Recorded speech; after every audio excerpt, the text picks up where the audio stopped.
they've gone okay, but this week, yeah, I think it's my internet. I think it's really bad. No, no, no, no. I didn't mean it like that. I meant like there's a few ones that I've done already that have gone a bit odd, like they've not worked properly on Zoom. So I want to see what it would be interesting to find Oh, out yeah, why. yeah, yeah. So, Okay. so how? Fire away, Marvin. All right, I'll be Jeremy Paxman. I'll ask you every question in the sun. Do you miss the school? Go on then. Do you miss the school, April? Do you miss the school? Do I miss the school? I miss performing every day. I miss being sort of silly in front of people and getting reactions. I miss kind of doing movement classes, and I miss seeing Philippe and you know, watching all of that happens in those classes. But I don't really miss living in a tomp, and I don't miss some of the bullshit that goes around being with a load of different performers. There's some nice moments, but obviously, you know, people going through a lot all the time, and yeah, so I don't miss that, but I do miss the other, like, really good stuff, basically what we're there for. Yeah. It's a funny one, isn't it? It felt a bit like a movie in a way. Like, you see when I don't know, there's a big natural disaster, or the father is fighting some big monster and he's saving the kids or something. I felt a bit like, you know, we're having this fantastic journey, and then this big disaster comes in, and we have to go back to our homes. It was quite something. Yeah. Well, the last time when I think I was 19, and when I graduated from ballet school, and more or less the same thing happened. but it was the London bombings. So I didn't sort of get my graduation because that was going on at the time, and so I guess I'm used to the disasters that seem to be in alignment with my studies. Oh, okay, that's good. Yeah. All right, let me see. Yeah, but no, I thought it was quite exciting. You know, I didn't think I would be able to get anywhere, because I was told it was, what was it, Sunday the 17th of March. I was told I got a call which I missed, and it was around 4:00, and basically it's from Andrea saying, if you want to get anywhere, well, if you want to get to Germany, basically, if you want to see me, you're going to have to leave today, because Germany are closing their borders on Monday, the next day at 8:00 in the morning.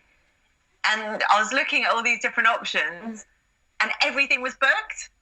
And then luckily, one guy from the first year said, at 11:00 in the evening, I'm driving to Lithuania, I'll take you to Munich. But he bloody had the coronavirus.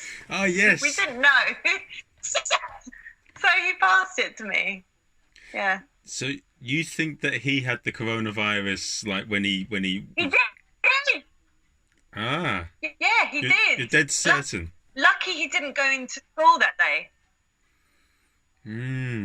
But who's to say that he didn't catch it from another student? Maybe he caught it from me. You don't know. That's true. Yeah, but have you had it?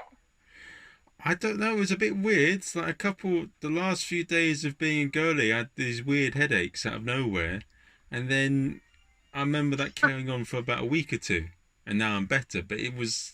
And Jacob also had it as well. And he was with you. Yeah, because he was in the car. Yeah. So I don't know, April. Maybe I have. I mean, hopefully I have. Maybe you did. I hope I have, because then I don't have to worry about it. Does it work like that, though? Or can you get it again? Yeah, that's true. I have heard reports in China of people getting it again. You better stay in. Yeah, that's true. Being a comedian, though, that's what we do a lot anyway. We're very sort of comedian. The life of a comedian is a bit weird. Like that's why a lot of them are socially insular and maybe a bit insecure, because our life is we have a job, and then we do writing or whatever in the morning, the middays, and like till 5, and then we gig in the evening till around 11 o'clock. Then we go back home, and a lot of people are going around having fun, but we're chasing our dreams late in the evening. So it's a bit of a weird life anyway. Yeah, exactly. And yeah, if you're really good, then you like if you've made it successfully, what you do is you spend the rest of the day not doing much. You do a bit of writing, this and that, and then you gig in the evening, and you're a bit like a monk in a way, meditating for the rest of the day. Yeah.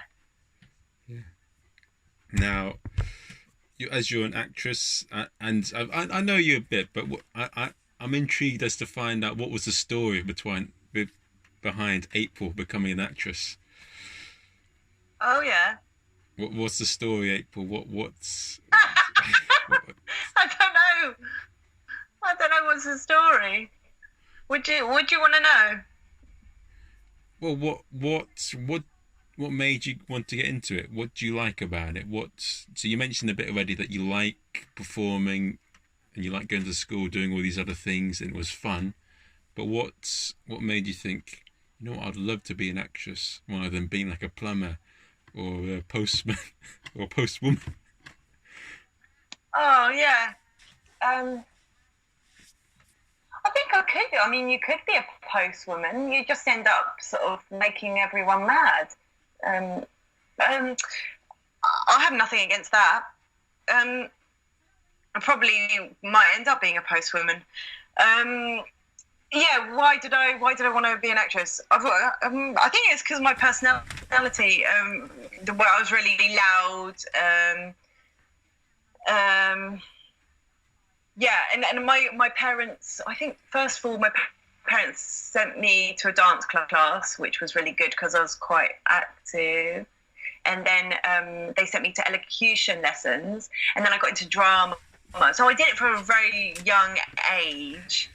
And then, you know, like you go to school and stuff, and all your kind of being a bit different, they knock it out of you. And I was a bit of a rebel at school, so I got what's the word when you get chucked out? Expelled. Yeah. Yeah.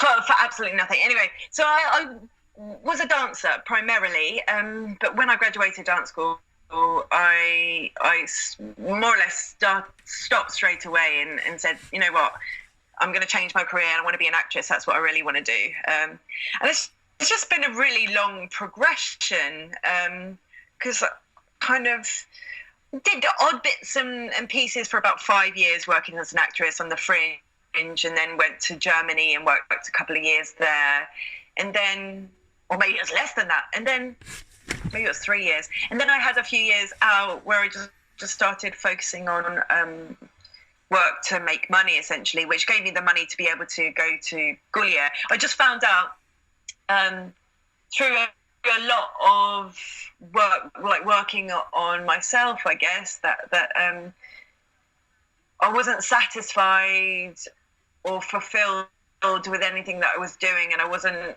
prepared to wait to be handed a job, and I knew there were parts of me that needed like I needed to open up to, and I thought actually Gaulier is the only place where I can do this and be myself and have this sense of freedom.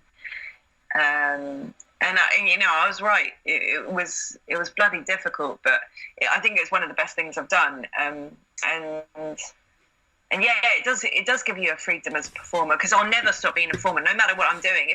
If anyone says to me, you can't perform anymore, like you do it anyway. I'm doing it in the flat. I'm performing all the time. So yeah. I mean, it's just what I guess it's like you ask someone and you're like, oh, it's just what I bloody love. Mm. So yeah, and if you've got an audience in front of you, it's a bonus. So I've got a vision in my head. I'm guessing, so April Small, when she's on stage, what she wants, she likes that moment where she gets people engaged in some romantic Shakespeare poem and they start clapping, saying, oh my God, April, that was... No, not necessarily. No, not necessarily. I mean, you've seen me at school. I've done at the stop. Yeah, it's all sorts of things. Yeah. Go on. Sorry, I stopped you. No, but you're saying that. No, but you like the performance. You like the reward of doing a good performance. That's what fascinates you about it. Yeah. Not just that. No, I wouldn't say it's the reward of doing a good performance. It's I don't want to make it. I mean, you could have that reward in a courtroom, or I don't think it's just about that. No. It's no, but there's when you you said that you were a very extravagant child when you were younger. You were very boisterous. You had a lot of energy, but yeah. But there's something. When you choose something or when you decide that's your passion, there's always something about it that draws you to it. Like whenever you like someone or whenever you like something or you want to do it, there's something about it that really draws you in. And well, I like the sense of adventure.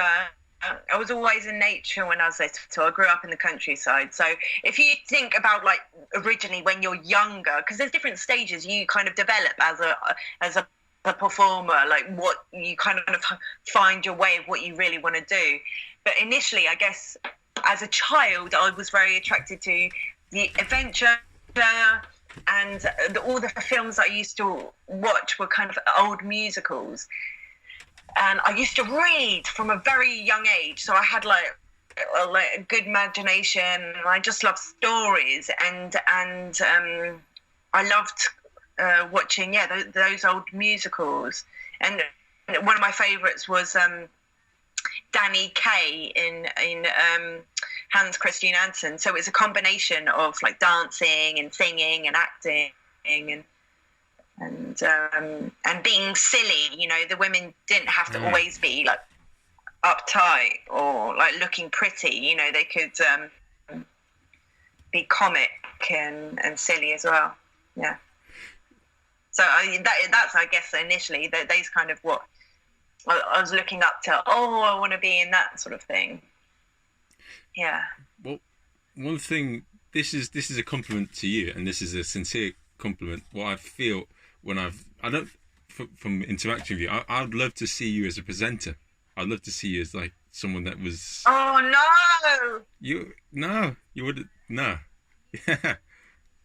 I don't know. I always feel like seeing you as a presenter would be interesting because you're easygoing. You're easy to bounce off. So I feel you could do. I can imagine you doing, having a talk show as well as sort of doing this and that, like James Corden. Oh yeah. Do you know that one of my that when I was little, I used to like Michael Barrymore because he had this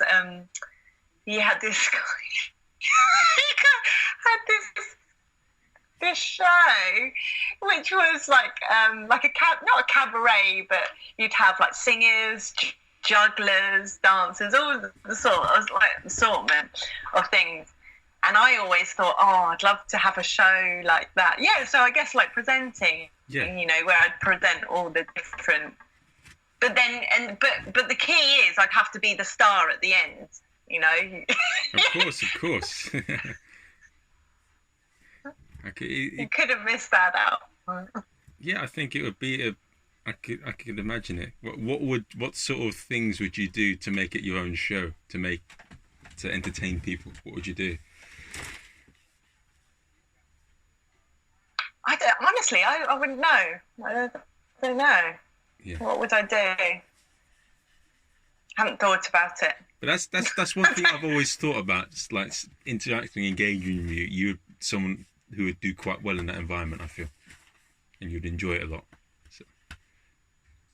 Yeah, I don't know if I'm so developed to be okay with people I don't like, though. I think it's easy when you like someone.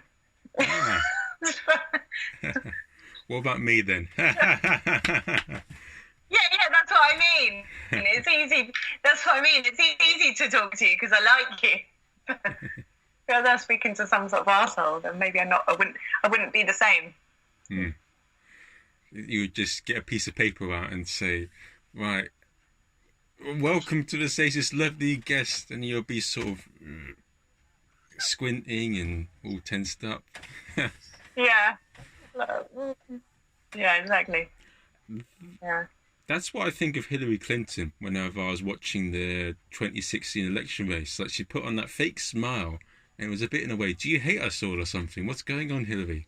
Why are you, like, she's so stutch and Yeah. tense, and she gave that really stupid smile. Like she borrowed it off a clown or something. I didn't.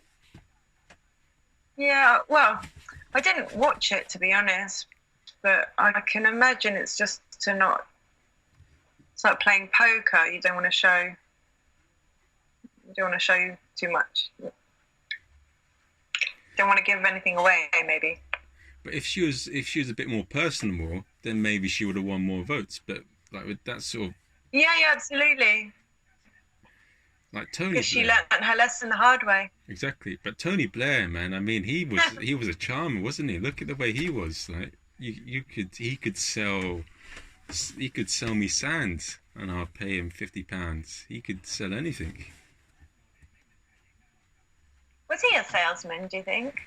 Well, he was charismatic, I'd say. Tony Blair. Yeah. That's one thing I remember of him. Yeah. Yeah. I think with Boris Johnson, he's a bit of a deceptive man in many ways. He puts on this sort of clown act so that people sort of warm to him and trust him, and then he does something sneaky behind your back. He's a very sort of... It's distraction. It's distracting. It's going, look over here, look over here. Oh, I'm going to steal your money. I'm going to steal your money, you know. Yeah, he's the perfect thief. Yeah, exactly. It's funny, like going to Gaulier and all that. There's a lot of diverse characters in the school, and there's a lot of... One thing that I've always thought about, and I've spoken to a few people about, and I did say to Anita as well, I'd love to see more people from disadvantaged backgrounds try something like that, or be there. I would love to see more of a... Most of it is sort of... There is different people, but it's more of a certain mix, and I'd like to see more variety than what's currently there at the moment. Yeah, but I mean, disadvantaged could be someone like me. I mean, I'm not disadvantaged, but it took me a long time to get there. I didn't have the money to get there for a long time. I've been wanting to do it. I know what you mean, but it's just the way it's set up. The school, like, because he doesn't want it to be a public school where you have the outside administration controlling it. And unfortunately, if you've got no sort of special funding from the government, or if he's not willing to sort of do it himself, yeah, it's the way it is. But that's like everywhere, though, isn't it? It's like every school. Well, every sort of acting or performance. Yeah.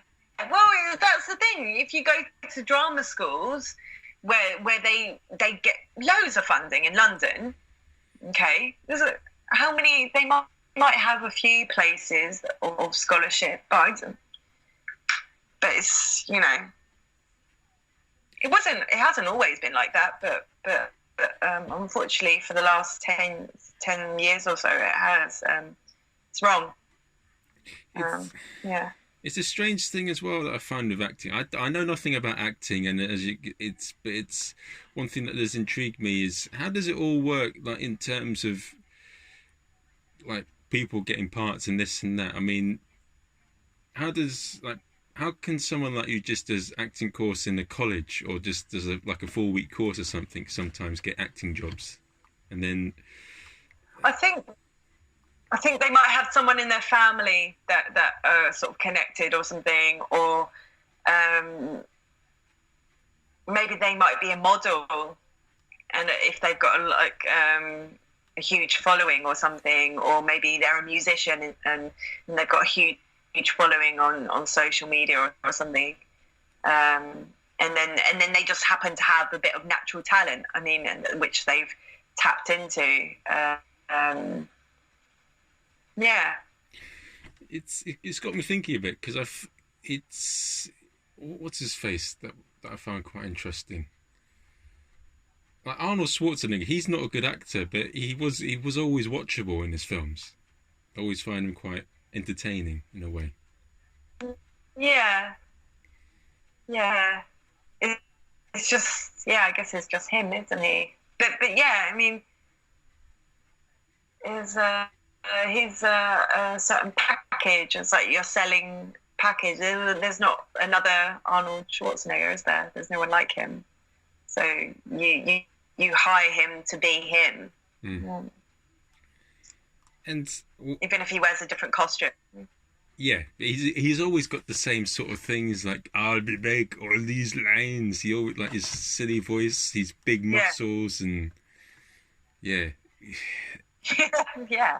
But he used to take himself really seriously during those like films, and I always thought I'd love to see him as a stand-up comedian rather than a sort of an actor, because when he says things like "get to the chopper," I mean that wasn't really like a serious emotional scene. That just made me laugh when I heard him say that. It just sounded silly.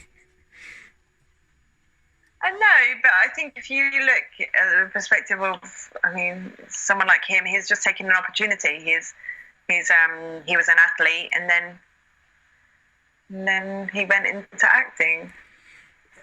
And it doesn't take much. If you look a certain way, to go, I'll be back. Like, you don't have to put anything into it because you're a machine. You're like, I'll be back, and that's enough. Yeah, because but it's, and the thing that also surprises me as well, what was acting like in the 70s, 80s, where like Harrison Ford, he was like a carpenter or something, was able to get into Star Wars. How did that happen? What went on there? Who knows? I mean, maybe he started maybe he was really fit, and they didn't have anyone that looked like him, and he thought, oh, I'll go to this casting, and he was looking a bit rugged, and they were like, you're the one. Well, I don't know. No, but it's funny. It's because he's I think he was just a carpenter on the set, and they decided to put him in, and then now he's got this career that's been going on for ages. I don't know. It just sounds funny, because imagine if, I don't know, a new big movie comes out, Avatar or something, like a big sequel. Yeah. They see some postman walking the street, or some bin man, or just any regular person, regular job, and they're just like, right, bish bosh, they're going to film, and then they start off like a 20, 30 year famous acting career. Yeah, well, I guess if they've done that, you've got a body of work. You've got that to prove that I can be in front of a camera without destroying anything. My acting might not be great, but I've been through this process. Hire me again. So someone looks at that. Oh yeah, that's you. Okay, here's your next job. And I mean, I'm guessing that's how it works. For those type of people, but it's not the general thing. Like, people can't go around waiting to be picked out of obscurity. But I mean, one thing that interests me, because that wouldn't happen now, would it? Is the chances of that happening like one in a? Yeah, how could that happen in the? Well, no, it has happened. It happens with. I don't follow any of this because I'm not particularly interested. But the girl that was in new Star Wars films, what's her face? I don't know who she is. This actress I don't think she's ever acted before, and she went to the open casting, and they casted her as the main role. Oh, Daisy Ridley.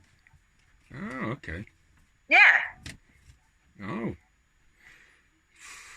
But to be honest, in the new Star Wars movies, she is quite boring. Like, if Philippe was watching her now, he would say, fucking boring. And it's a bit like with Harry Potter. Yeah. It's like Harry But what do they do? They run and they look good, and they go, pass me the gun. And that's it. Or I don't know. I don't watch the Star Wars movies, but I can't imagine it requires too much. This may sound bitter about silly, but I I've been since I finished watching the Gaulier course. I did watch the Harry Potter movies like a few weeks ago, and I thought that they were incredibly boring. Like those 3 stars, like my God, they're so wooden and boring. Like I mean, I'd much rather go to the park walking with a dog for a whole year than watch them. It's like all the actors around them made it good. They were useless and boring and terrible. I mean, it's. Yeah, they're child actors. What do you expect? I mean, it takes work. It's not just like, you know, the people that have to. I think, you know, the people that have to go through something. Of course, they're gonna, of course they're gonna be more interesting because they've been through more. And whatever they're doing, it could be the smallest thing, but if it resonates with with the listener or with the audience because it's coming from somewhere, something that you know everyone can relate to and it's real. Like with a child, I haven't experienced anything, and I don't know. I'm not saying it's this, but it does take a bit of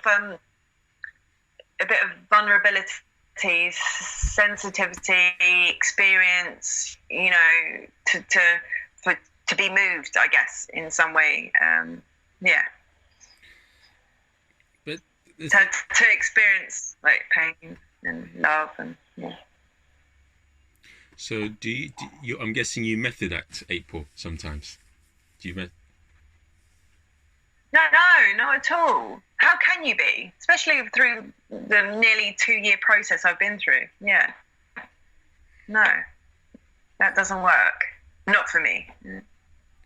It's the thing. That's why I find interesting about Harrison Ford, because he's not too bad to watch, and you mentioned a thing about experience, but because he's had no acting experience. It's interesting to see him do so well, and you know, actually being quite interesting to watch on screen. Like Indiana Jones is great. Is a great film, and that's what I find quite interesting when comparing Harry Potter towards him, with both of them not necessarily at the start being experienced. Yeah, actors. I'm not saying experience. I'm not saying experience as an actor. Experience as a person. Yeah. So. And that could come at any age, but more often than not, it's when you're older. It's a bit like with some of the comedians that have been the most successful. They're also incredibly fucked up, some of them. They're completely hooked in drugs, completely out of their mind, and that's probably sometimes where... I just don't... Yeah, but how long can that go on for? It does. I do get a bit questionable sometimes with some comics, because they're very movable. Like, they move too much. There's a certain... And you can tell that they're on something. If someone moves a little too much and they're a bit too expressive and wild, that is above normal, you know that they're taking something. And you feel like... Oh, well, I don't know. Not necessarily. It's... Well, from some of the ones that I've seen that are like that, it's just...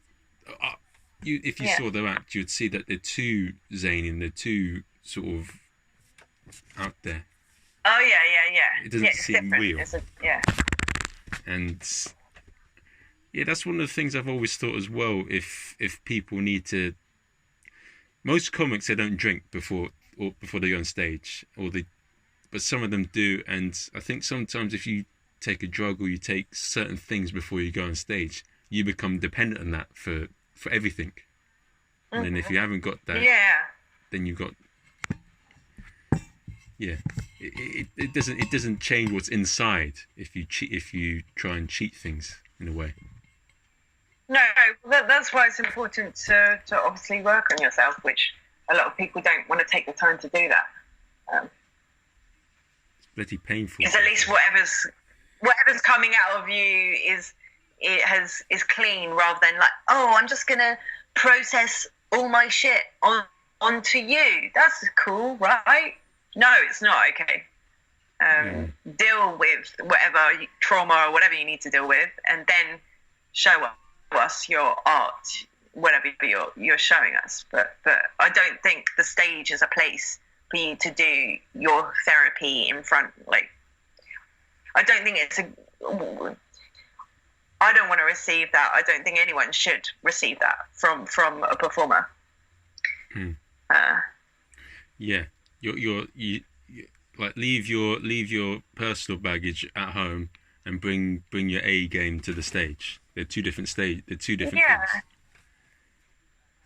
yeah, but if you don't know how to separate the two, I mean, how can you? Especially if you're dependent on different things. Mm. Yeah, it's just, I don't know. I find a lot of things interesting and fascinating.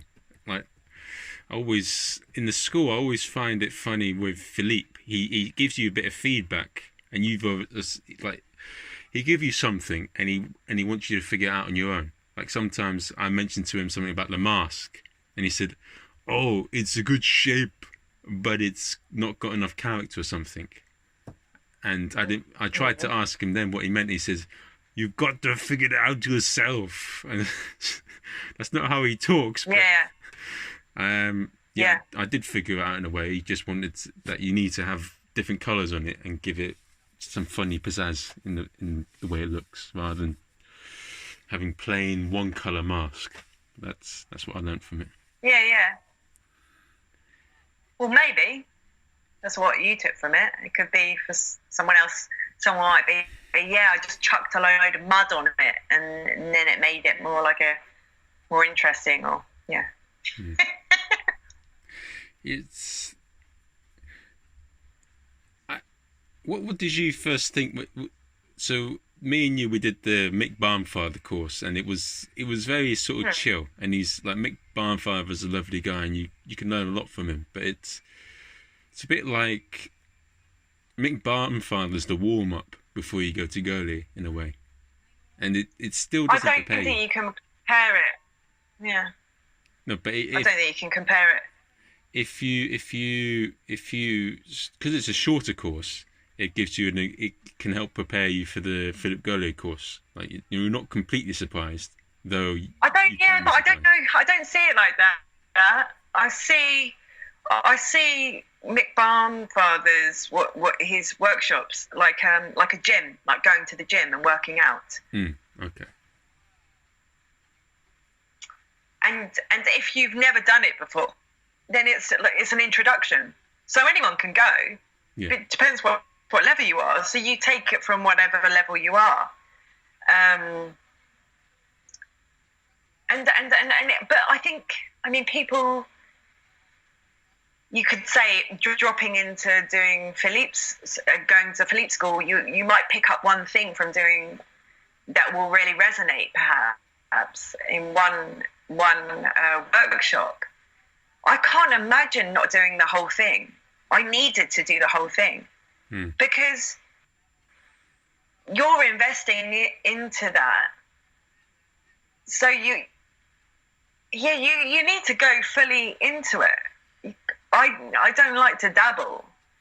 And then if you're making that commitment, you kind of you get that back. You get the energy. You kind of get the same back. If you're giving, you're receiving also, and it goes like that. If you're just dipping in and out, I don't think you don't get near as much. But also, you could go through the 2 years and kind of glide and not really do anything. It's up to you to put the work in. People often say that they like to go with the flow. I mean, I agree with that to an extent, but I think you got to analyze and critique things, and you got to look in yourself, because I think some occasionally ask for feedback, because I think everyone as a performer, we're only going to see things one way if we're honest with ourselves, and we do need to get feedback, and we do need to criticize ourselves to make the most out of things. We have to question things. It's like with the government or the news. Like, you can't just take everything as it's given. You have to try and... No, but often I found that I didn't need to critique myself because I'm used to critiquing myself anyway. So I didn't need to do that. And anything that I needed was coming back at me. It was reflecting back constantly. I didn't have to ask too much. And if if I ever felt like, oh, I want to ask a question, there's more or less, I hardly ever did, because I kind of knew the answer anyway for myself. And the moments where I really, really, really needed an answer, because I was lost. You can be lost a lot of the time and they just leave you to be lost. And that's fine. That's part of the process. But there have been a couple of moments in the school where they really sort of did give me really not life-changing, but it changed things for me. And it wasn't a long feedback, but they said like a sentence which just kind of helped me. Yeah, I don't know how to put it, but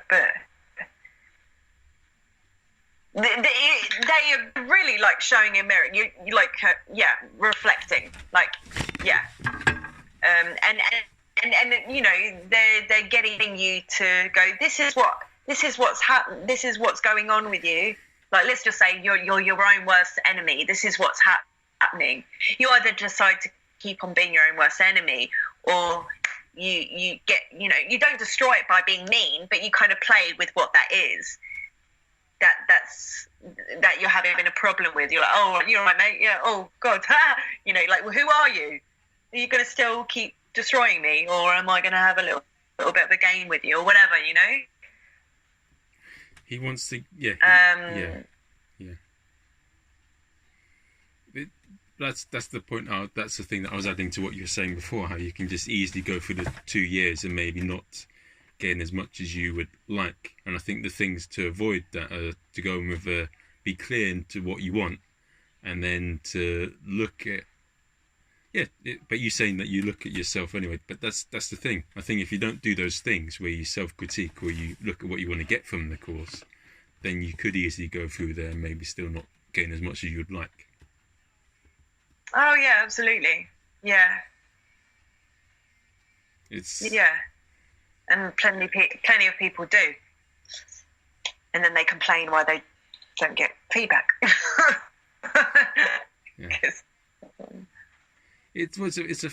That's the thing with performing arts as well. Like you see in the X Factor and this and that they some of the ones that do terribly, they've not sought the feedback and they've not been harsh on themselves, and that's why they've got themselves into that position. Otherwise, they wouldn't. And that's the thing. I mean, performing arts is the best thing in the world, but when it goes well, but it can be. It's challenging. You got yourself effectively you got yourself to beat, no one else. If you sort yourself out, then that's the main thing.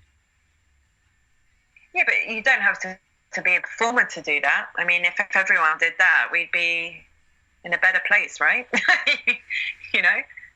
Yeah, no, but that's a lot of things in a way are linked in a way. Like with being a boxer or any sort of top sportsman, they say the battle you got to win is against yourself. Yeah. I think, I mean, Philip Gaulier, it does desensitize you to certain things. Like, some of the things we've all seen are quite ridiculous.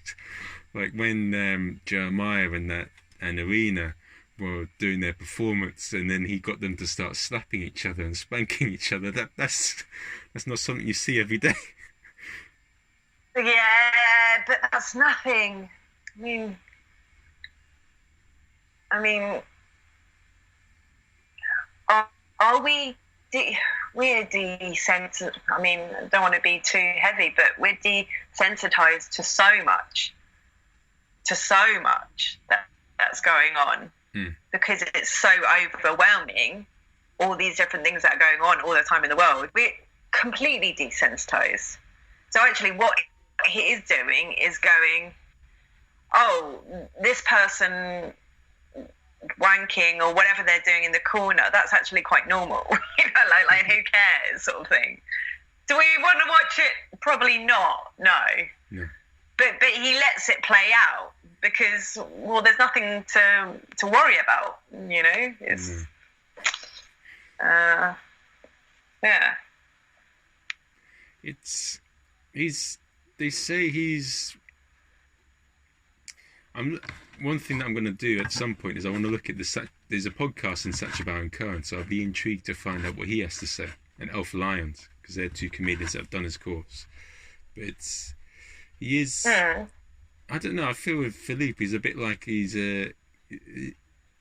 just seems like a professor. He's a professor. He's always sitting down with his stick and he's thinking, how do I figure out how to get the best out of this person or that person? He's always... I wouldn't say he's a professor. I see him as kind of more like whatever he is. He creates a space, doesn't he, for you? And it's nothing is a jerk reaction to anything. It's like being an oracle. It's quite a clear exchange. I'm not saying he's the oracle or anything, but it's like there's nothing. He's not trying to sort of. It's just quite. I find it quite pure. Apart from the fact, sometimes when he's working with you, he will not push you, but he'll sort of take you. He'll create a space where he'll sense or you'll show him something, and which sort of shows that you're ready to work and to kind of have a bit of a breakthrough or whatever. Yeah. He does have his favourites in the course as well. It's like a parent; they always have the students that they like and all that, and you can often pick up who he likes normally by who he spends time with helping out. And also I think, because the school doesn't have any sort of criteria for someone to get into the school, anyone can go in. So he has to work with what he's got. He can't work. So in some respects, what's the point I'm getting at? Yeah, there's some respects, there's only so much he can do in a way, because he's working with what he's been given. Yeah, but there's only so much that. Oh, yeah, but that's a load of rubbish. If you go through it, some of the people are bloody awful, become like beautiful butterflies.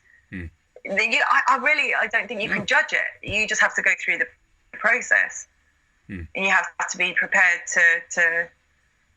It depends what you want. It depends what you want. But if you stick at it, but people are in it for different reasons. I think. I'm not too sure what's going to happen though with the whole course as a whole, because it's because everyone from the first year is in the same boat, and with a lot of probably the whole second terms, the third term's probably going to be missed. It's probably that's what's going to happen. I mean, we got an email saying that. Yeah, I think. It's not. I don't think it's going to go ahead of Marvin. I wouldn't count on it. Yeah, I spoke to Posey as well, and she said, like in places like Korea and other Asian countries, though their numbers are nowhere near the numbers of the UK, they're still in lockdown. So it's what's going to happen with the course? Because everyone in the first year has not really done enough modules to do the second year, and so if things do sort themselves out, it's going to be a complete revamped schedule. Who knows? I don't know. You've not sure. Take the lessons you've had, and if whatever happens, you have to kind of deal with it. Yeah. It's funny though. Absolutely. It's funny in I got an email from them. What's it called? A while back for the Buffon course, and they said you could do the course again next year. But I just thought there's no point doing it again, because it's a bit like you want to go forward now. I may have missed one final week of it, but I wouldn't want to redo the module again, because it would just be... No. Well, don't. Yeah, I didn't.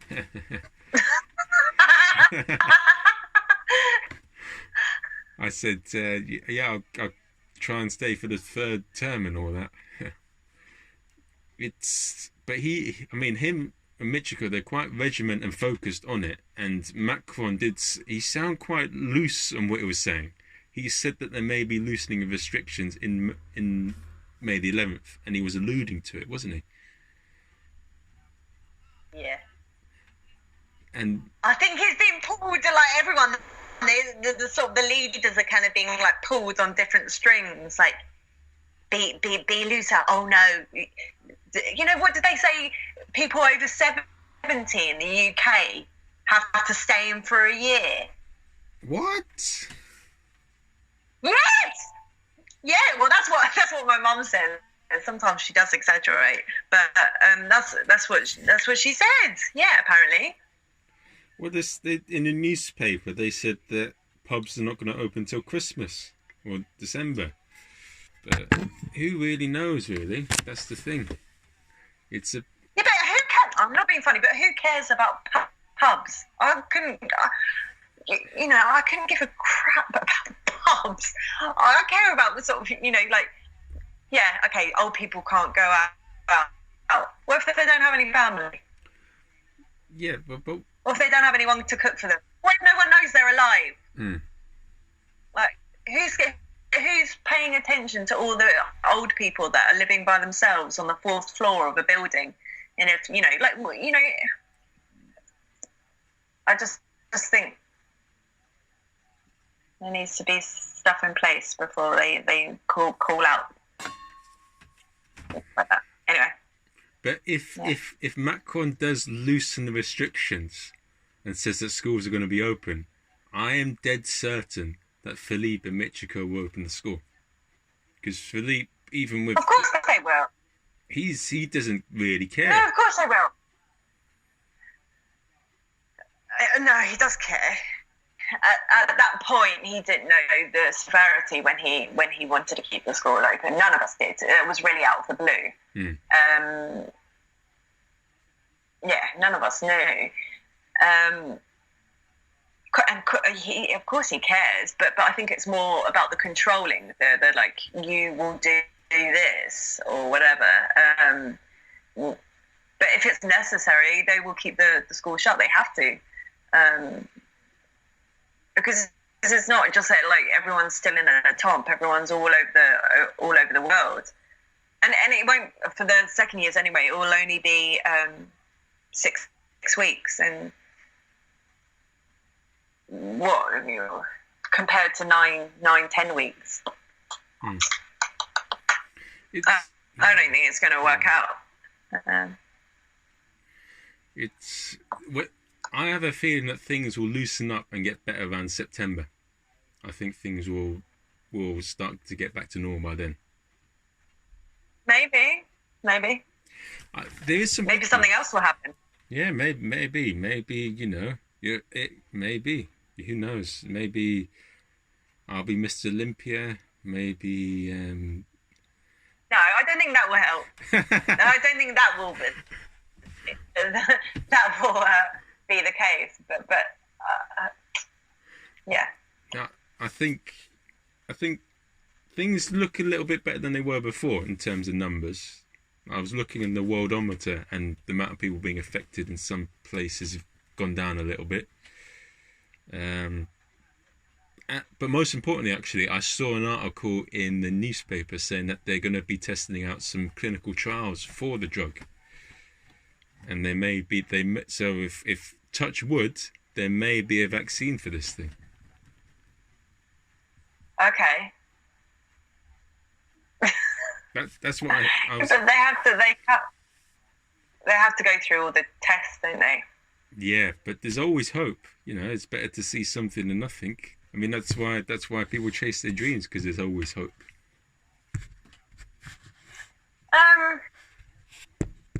I mean, it depends what your dream is. I don't think you need to chase anything. You just do it, But I don't do it. But if you're, but when you say do it, you're making it sound like, what's it called? Some pigeon's going to come round with a ticket to being your dream, and that's it.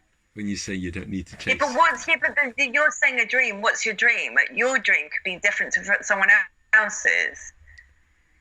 But if your dream is just to be famous, who's saying that's a dream? Like, who's saying that's a good thing? Who's saying that will make you happy? Who's saying that, you know, the gigs that you'll be doing are like amazing? Maybe you're like a shit comedian, like you're a okay comedian, but for some reason you got famous and everyone's like, yeah, you're amazing, but you know deep down you're not that good. Yeah, that happens a lot, but that's a lousy goal though. It's not specific enough. It's not invoking different things. But okay. So what's your goal? No, I'll never say it. I'll never say it, because if you say too much what your dead vision is, then it will stop it from happening. Because you get the excitement of saying no. You get the excitement of saying, "Oh, I'm doing this and that," and then you won't be motivated to go and do it. And it's worked. That's what's happened in the past with certain things. What but you're thinking about something that's like it's like you've got to think like you're living it already. You're loving it already. If you're thinking I'll only start loving it when I achieve this, is it like it's going to make you miserable? No. I'm very happy with my life at the moment. I like my life. I like what I've chosen, and I'm at the moment. Not you. I'm focused. This kind of way of thinking. I'm focused on the. I'm focused. Yeah, I know you. I'm focused on the little things first rather than the big thing. Because if you sure. Yeah, it's a bit like a ladder. You don't have wings, so you can't just fly to the top of a ladder. You've got to walk up the steps. Yeah. It's not a cartoon. Yeah.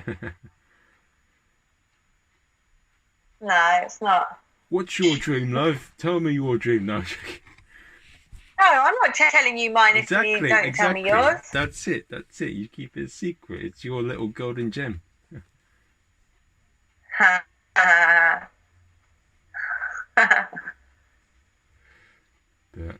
Go on then. We've only got 2 more minutes. Anything else? Okay. How many press-ups can you do in a minute? How many press-ups can I do in a minute? I don't know. Maybe 10? Yeah. What's your favourite pet? Pet? I don't have pets. No, actually, I do actually have a question. Actually, that would be quite interesting. What was the trip like getting to Germany? Because that must have been very lively and interesting. Lively? Oh, not really. I mean, what's his face? Andre. He ended up sitting in the back, and Jakob drove most of the way. And it was a long journey, but it was nice. I chatted. Jakob and I chatted most of the way, and Andre slept a lot as well. And it was exciting because we left in the middle of the night. Oh, hello. It was exciting because we left in the middle of the night, and we had to be there at a certain time. We had to be at the border at 8 a.m. So it was kind of like, yeah, we're on the run, let's go.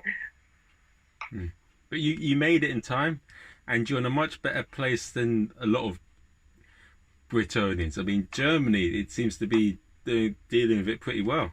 I'm very impressed with Germany. Germany's the place to be. Yeah. I mean, I knew I didn't want to be in France, that's for sure. I can't speak a word of French.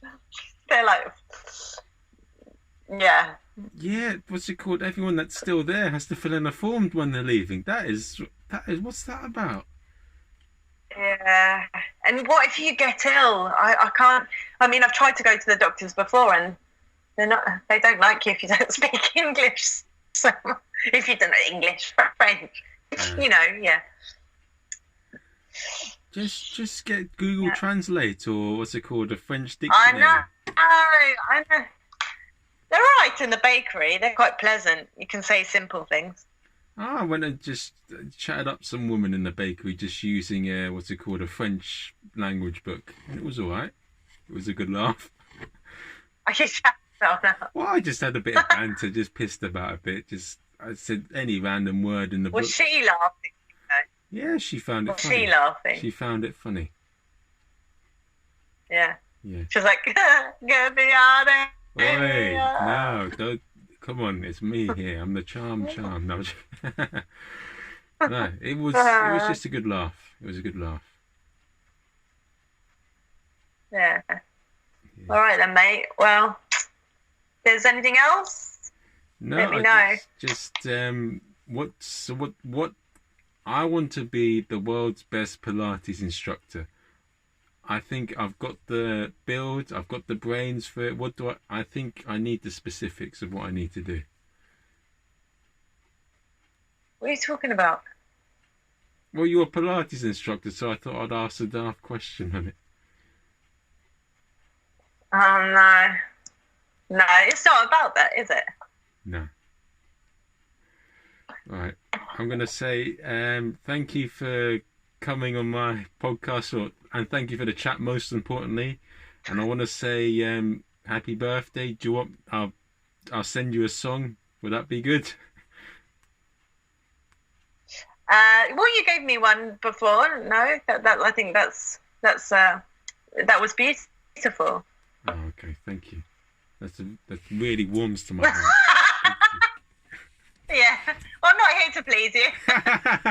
Here we go. Anyway, but no, it's been a pleasure chatting to you. All right then, my love. Well, let's speak again. Yeah. Let's speak again soon. And once again, hope you have a great birthday. Thank you, Marvin. You're so kind. Lots of love to you. Bonne soirée. Bonne soirée. Bonne soirée, mon ami. I was going to say mon amour. Mon ami, bonne soirée. Bonne soirée.